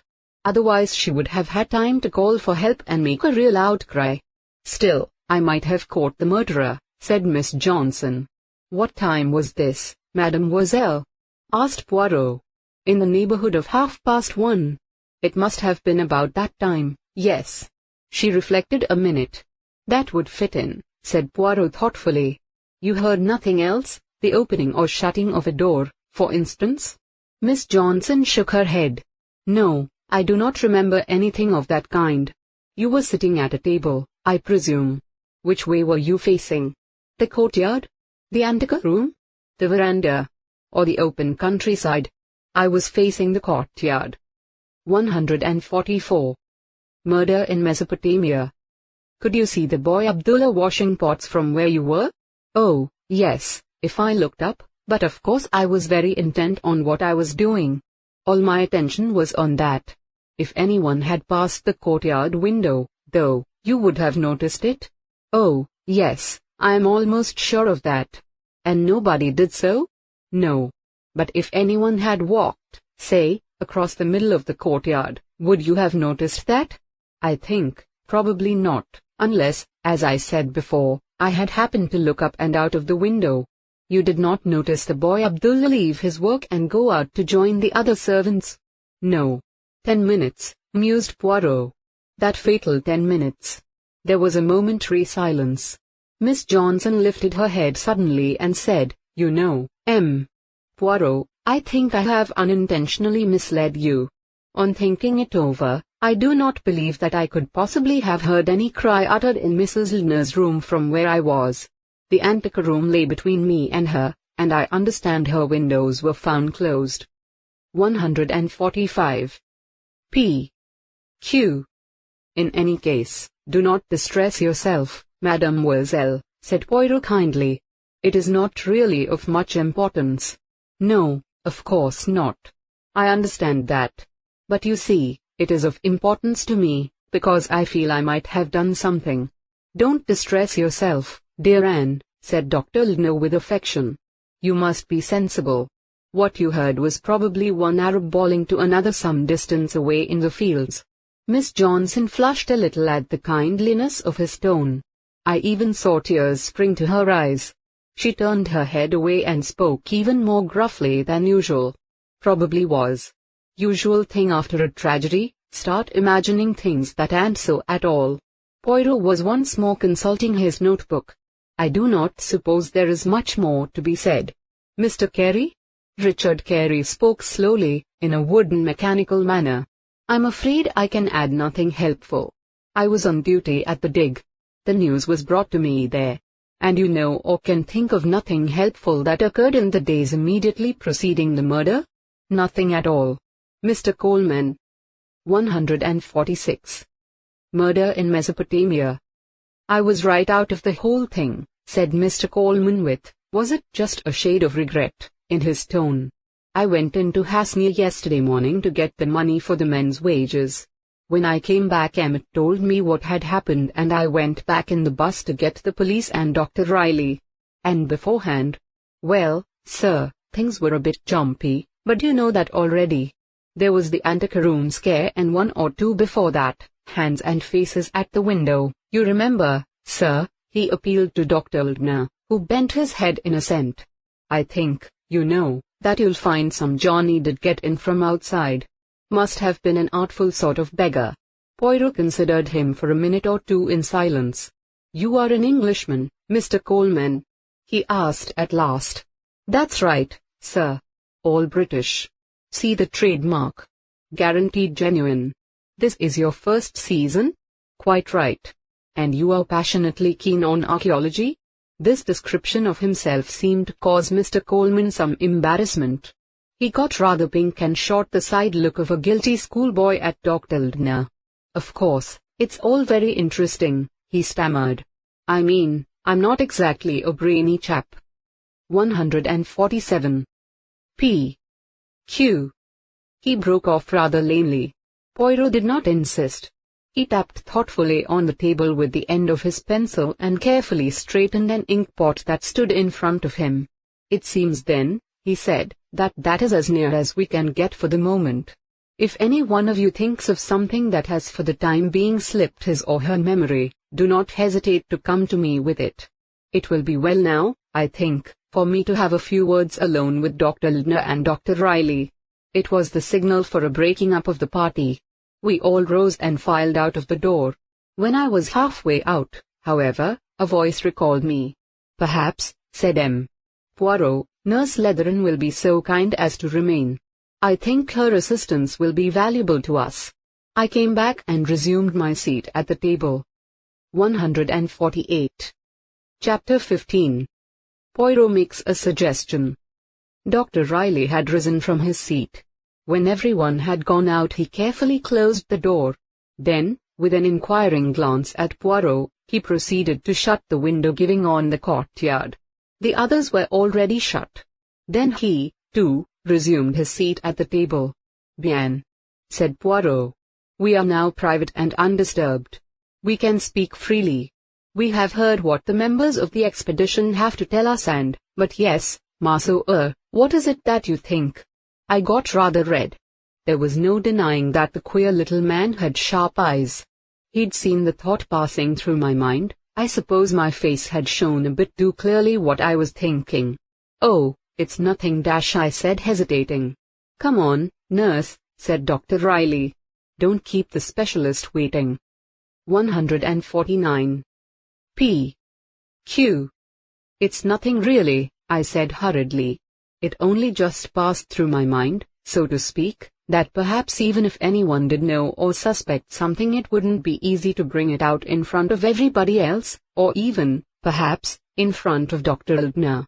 Rather to my astonishment, M. Poirot nodded his head in vigorous agreement. Precisely. Precisely. It is very just what you say there. But I will explain. That little reunion we have just had, it served a purpose. In England before the races you have a parade of the horses, do you not? They go in front of the grandstands so that everyone may have an opportunity of seeing and judging them. That is the purpose of my little assembly. In the sporting phrase, I run my eye over the possible starters. Dr. Ldner cried out violently, I do not believe for 1 minute that any member of my expedition is implicated in this crime. Then, turning to me, he said authoritatively, Nurse, I should be much obliged if you would tell him. Poirot here and now exactly what passed between my wife and you 2 days ago. Thus urged, I plunged straight away into my own story, trying as far as possible to recall the exact words and phrases Mrs. Ldner had used. When I had finished, M. Poirot said, Very good. 150. Murder in Mesopotamia. Very good. You have the mind neat and orderly. You will be of great service to me here. He turned to Dr. Ldner. You have these letters? I have them here. I thought that you would want to see them first thing. Poirot took them from him, read them, and scrutinized them carefully as he did so. I was rather disappointed that he didn't dust powder over them or examine them with a microscope or anything like that, but I realized that he wasn't a very young man and that his methods were probably not very up to date. He just read them in the way that anyone might read a letter. Having read them, he put them down and cleared his throat. "Now," he said, "let us proceed to get our facts clear and in order. The first of these letters was received by your wife shortly after her marriage to you in America. There had been others, but these she destroyed. The first letter was followed by a second. A very short time after the second arrived, you both had a near escape from coal gas poisoning. You then came abroad, and for nearly 2 years no further letters were received. They started again at the beginning of your season this year, that is to say within the last 3 weeks. That is correct?" 151. P. Q. Absolutely. Your wife displayed every sign of panic and, after consulting Dr. Riley, you engaged Nurse Leathern here to keep your wife company and allay her fears. Yes. Certain incidents occurred: hands tapping at the window, a spectral face, noises in the anteroom. You did not witness any of these phenomena yourself? No. In fact, nobody did except Mrs. Liena? Father Levine saw a light in the anteroom. Yes, I have not forgotten that. He was silent for a minute or two, then he said, "Had your wife made a will?" "I do not think so." "Why was that?" "It did not seem worth it from her point of view." "Is she not a wealthy woman?" "Yes, during her lifetime. Her father left her a considerable sum of money in trust. She could not touch the principal. At her death it was to pass to any children she might have, and failing children to the Pittstown Museum." Poirot drummed thoughtfully on the table. "Then we can, I think," he said, "eliminate one motive from the case. It is, you comprehend, what I look for." 152. Murder in Mesopotamia. First, who benefits by the deceased's death? In this case it is a museum. Had it been otherwise, had Mrs. Liner died intestate but possessed of a considerable fortune, I should imagine that it would prove an interesting question as to who inherited the money, you, or a former husband.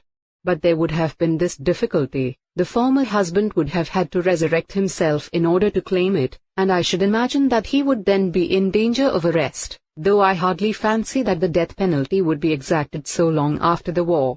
However, these speculations need not arise. As I say, I settle first the question of money. For the next step I proceed always to suspect the husband or wife of the deceased. In this case, in the first place, you are proved never to have gone near your wife's room yesterday afternoon. In the second place, you lose instead of gain by your wife's death, and in the third place he paused. "Yes," said Dr. Ildner. "In the third place," said Poirot slowly, "I can, I think, appreciate devotion when I see it. I believe, Dr. Ildner, that your love for your wife was the ruling passion of your life. It is so, is it not?" Dr. Ildner answered quite simply, "Yes." Poirot nodded. "Therefore," he said, "we can proceed." 153.